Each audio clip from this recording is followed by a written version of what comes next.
Tuloy lang tayo guys sa sample problem number 3 natin. Again, ito pa rin ay under ng lesson 5, soil classification, and still nasa USDA classification pa rin tayo. Ayan. So, ngayon guys, binigyan tayo ng a soil has the following grain size characteristics. So, binigyan tayo ng result of a sieve analysis. Ito yung ating mga particle size in mm, and these are our percent passing or percent finer. Nga pala guys, ang percent passing at percent finer ay iisa lang, right? So, classify daw natin yung soil natin using the USDA textural classification. However, medyo iba lang ng approach kasi nga 'di ba ang sabi natin, una, i-determine daw natin yung percentage of gravel kung meron, pero kung wala, proceed na daw tayo sa USDA classification chart. However, ang kailangan natin ma-establish is kailangan meron tayong percent of sand, silt, at clay. However, wala sa ating binigay na ganun. Instead, binigyan tayo ng result of a sieve analysis. These are the diameter, these are the sieve sizes, and their opening. These are the percent passing or the percent finer. Yun. So, medyo kakaiba lang ng konti kasi walang binigay sa atin na clay, walang binigay na percentage of silt and sand. Kundi kukunin natin, i-extract natin yung data kung ilan yung percentage ng sand, silt at clay based on the sieve analysis. Alright, so medyo kakaiba lang ng konti. Ang kailangan mo dito guys, medyo familiar ka dito. So ito guys, yung mga particle size standard natin. Diba? So actually, ito yung gravel. Diba? Ito yung sand. Ito yung silt. At ito yung clay. Tama ba guys? According kay USDA, guys, medyo kailangan kabisado mo po ito yung mga particle size standards per per organization, no? According kay USDA or Department yun guys of Agriculture o yung USDA, ang gravel daw is any particle greater than 2 mm. Yung sand ay from 2 to 0.05. Typo lang ako dun guys, pero dapat 0.05 talaga yan. And yung silt ay 0.05 to 0.002. And then yung clay is any particle less than 0.002 mm. No? So ano yung sand, ano yung percentage ng silt, at ano yung percentage ng clay. No? So take note na kailangan nakabisado mo to guys para sa problem na ito. No? Para sa mga ganitong approach. Kasi hindi directly binigay sa atin yung percentage ng sand, silt at saka ng clay, no? So take note lang natin, again, copyhin lang natin na yung sand ay from 2 mm to 0.05 mm, diba guys? And yung silt ay 0.05 to 0.002 mm. And yung clay ay less than 0.002 mm. Millimeter talaga yan guys, no?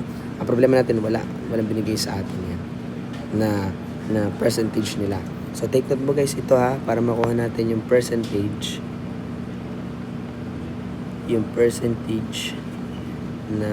of sand, silt and clay. So kailangan nating syempre kunin natin, extract natin siya. So to determine the percent of sand,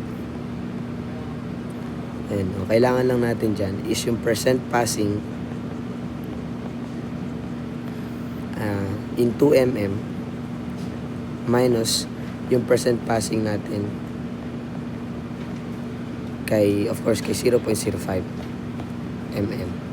Yun na yun guys, ganyan, no? And then yung kay percent ni silt, yan naman ay equal sa yung percentage passing sa 0.05 mm to percent passing. Parang ganun, pag kukunin mo lang yung difference nilang dalawa, yung mga boundary ng 0.002 mm. And last, yung percent is ani clay, yan ay equal sa yung percent passing ng 0.002 mm. No? Ngayon pa natin na-extract yung data na yan guys, no? So syempre, ano ba yung percentage passing? Ngayon guys, nga pala nakalimutan ko nang ipaalala sa inyo. 'Di ba kailangan nating itingnan i-consider kung meron bang gravel. Tama ba guys? 'Di ba ang gravel according kay USDA, ito yung mga green sizes na ang diameter ay greater than 2 mm. Tama ba guys? Ngayon, kung titingnan natin, sige nga guys, kung titingnan natin, meron ba siyang percentage of gravel? Excuse me class. Meron ba siyang percentage of gravel? Actually guys, wala. Bakit? Kasi sa 2 mm natin, pumasok na lahat to. Di ba ang ibig sabihin ng percent passing? Lahat ng pumasok. Ibig sabihin yung pumasok 100%. O yung soil sample natin, nilagay natin siya doon, lumusod siya sa pinakamalaki sa 2 mm. Ibig sabihin, walang naiwan. Walang na-retain. Ibig sabihin, lahat pumasok. So, ibig sabihin, nahati yung ating soil na yung soil natin ay less than 2 mm. Di ba guys, kapag ka-gravel ay greater than 2 mm. So, kung titingnan mo dito, sa 2 mm, pumasok lahat. So, ibig sabihin, pumasok lahat, walang naiwan, wala tayong kukonsider as gravel. Kaya, itong problem na to guys, ay wala po tayong gravel. Nasundan, these are only for sand, silt, at clay. So, ibig sabihin, yung gravel natin ay equal to 0%. No? Wala, kasi nga, ang gravel ay less than 2. Dito nga pumasok na lahat. So, obviously, wala tayong gravel kasi walang naiwan, walang natira. Kung may natira, ibig sabihin hindi lahat pumasok. So, yun, may kukonsider tayo na gravel. Pero, pumasok na siya sa 2, oh. Di ba kailangan natin ay greater than 2? So, nagigets nyo guys, ha? Ayun. So, tingnan lang natin. Ano yung para makuha natin yung sand? Ano ba yung percentage passing kay 2 mm? 100%, di ba? Dito guys, ano yung percentage passing natin kay 2 mm? Di ba 100% ay? Di ba 100% siya? So, kung lang natin yung difference, ito ay equal sa 100% minus ano yung percentage passing kay 0.05? Yun, 60. So, ito ay equal sa 40. Tama ba guys? Next, ano yung percentage passing natin kay 0.05? Same pa din, 60. You know,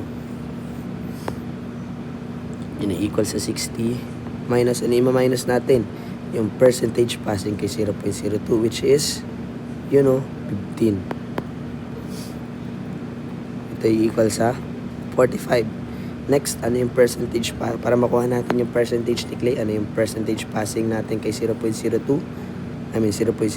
Ngayon guys, ito ha. Meron tayong clay dito. Kasi bakit? Di ba ang clay, according kay USDA, any particle less than 0.002. Ngayon, kung titingnan mo, yung 0.002, ang pumasok sa kanya ay 15%. Di ba kaya nga pumasok siya sa 0.02 kasi mas maliit siya sa 0.02. So, we're talking about mas maliit. So, ibig sabihin, less than 0.02. Kaya siya pumasok doon sa 0.02 kasi nga yung soil natin, nung napunta siya doon ay less than 0.002. So, yun guys. No? Kaya ito, 15 lang ito guys. Equal to 15%. No? Nasundan guys. Ayan. So, yan. Ngayon, kung titingnan mo, para ma-check mo, that is 40 plus 45 plus 15, dapat yan ay equal sa 100%. So, pag na-sure mo na 100%, yun, matik yan, magsasara na yun guys. Ibig sabihin na magsasara na siya pag pinlat natin sa soil chart ng USDA. So, try natin guys, no? Binigyan tayo ng, nakuha natin yung percentage ng sand na 40. Asan ba yung sand? Madali kasi walang decimal no? Okay, extend mo lang ng ganyan guys, pwede na yan. Ay, teka, di ata nakagitna guys. Yan. Next, i-plot natin yung silt natin na 45. So, ito yung di ba? Ito yung 40 Ito yung 50, kalahati nun. So, parang mga andito siya siguro. Ay, para mga ganyan siguro yun guys, pwede na yan.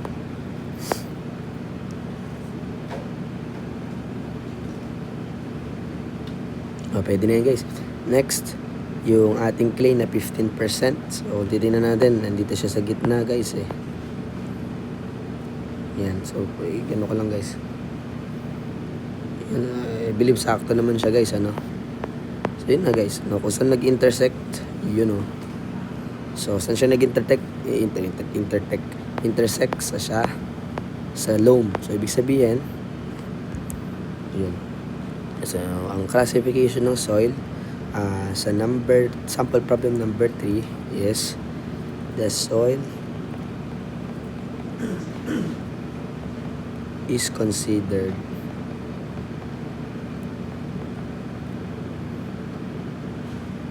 the soil is loam pala. I mean, the soil is loam. O, the soil is classified as loam, no? Wala siyang gravelly kasi wala naman siyang gravel, ha? Sana guys, naiintindihan nyo yun, ha? Kasi hindi sinasabi sa problem pag mga ganyan yun, no? Hindi sinasabi sa problem kung may gravel, lalo na kung ganito yung binigay sa'yo. Hindi sa'yo binigay yung gravel, yung sand seal at saka yung clay. Extract mo siya sa sieve analysis natin. So, yun. Excuse me, guys. So, yun na guys, for our sample problem number 3. At meron na lang tayong remaining one sample problem kay USDA. So, I hope guys, you learn something new. Thank you so much.